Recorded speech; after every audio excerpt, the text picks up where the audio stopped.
Instagram road को तंजीम समलर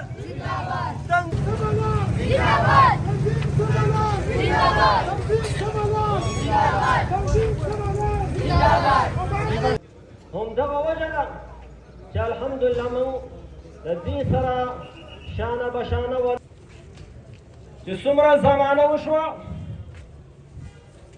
فديما سمرة حكومتنا لالو أو راغلو وزيران من كانوا في شرمينان أو نازمان هغوي تدار توفيق ونشو شاغوي برملا وغیرت سره خلکو ته دعوت ورکړي د خپل حق د عوامو د دې کوزه باندې د په زرګونو آبادي د دې قوم د مشرانو نارینه او زنانو د حقوقو تپوس ونه کړی شو د غیر سیاسي تنظیم غیر سیاسي جماعت چې د لږ وخت نه په وجود کې راغلی دی زه د خپل عوامو ډېر زیات عزت کوم د خپل عوامو خبره په هر پلیټ فارم کې ښه په نه رکوم ځکه چې زه ستاسو د ځان نه شاته تاسو وینم زما خبره به هله زور نسي چې زما شاته تاسو ولاړې او زه ستاسو د دې پښتو شکریا ادا کوم چې تاسو نن په کومه پښتو نن راوتئ په دې پښتو به بیا هم راوځئ راځئ په اسان کار کې وس ته ته وایم وس یې هم حل شته دا روډ بندو دا بره روډ بندو دا زمونږ کړی دی دا زمونږ کړی دی موږ د خپل کړی اجازه نه پرېږدو په موږ باندې به مختلفې خبرې نه اړې موږ نران یو موږ خپل کړی به اوس په مرګ سره نه پرېږدو په موږ باندې تکلیف راځي نو دا تکلیف به تاسو ته هم در رسي زه تاسو ټولو ته یم دا تکلیف به دې ته هم رسي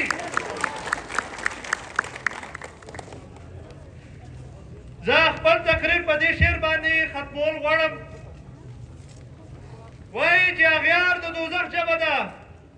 زه به جنت ته د پښتو سره ځم زه دې ملګرو ټولو ته راغلو ټولو خلکو ته وایم دا پښتو به بیا هم والو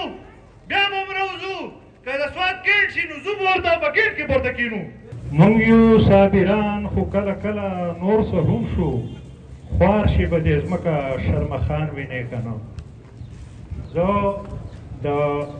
سیګرام درې د تمامو کلو نه راغلي ملګرو جړکوټ مضافات او د کوزې باندې مشرانو کشرانو او همزورو السلام علیکم عزتمندو په سوات کې یا په هر ریاست کې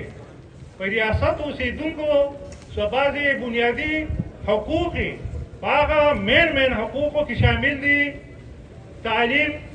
صحت بجلی لار ولا انصاف سړکونه رابطه سړکونه افسوس خبره دا ده چې زمونږ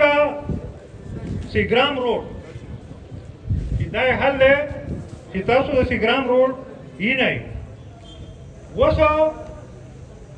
دا په ریاست کې د اوسېدونکو له دا حقوق ورکول د چا کار دی دا د وخت د حکمران هغه حکمران که د هر سیاسي جماعت او ګوند سره تعلق ساتي دا د هغه کار دی چې هغه خپل ولس ته فراهم کړي لیکن تر اوسه پورې موږ ته چې زموږ کوم سهولیات دي هغه فراهم نه کړی شو او شاید چې هغه ګناه زموږ دا دی چې موږ د ټوپک په زور یا زموږ د بې اتفاقۍ په وجه یا په هره وجه چې موږ د ځمکو نه خلاص شو او په خپل کلي کې هغه خلک چې د دې ځمکې او د دې وطن مالکانو اوس په خپلو کورونو کې په مثال د فقیرانو ناست وي دلته چې په زمونږ نه دومره ځمکې اخیستې کېدې زمونږ سره څه وعدې شوي وې په هغې وعدو کې دا وعدې شاملې وې چې ستاسو اولاد ستاسو بچي به دلته برسري روزګار په دې کې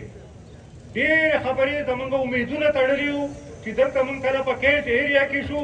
بېشکه چې مونږ به د ځمکو نه خلاص شو خو دلته به چېرته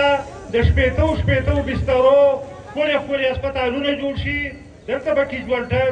کیجوالټیانې جوړې شي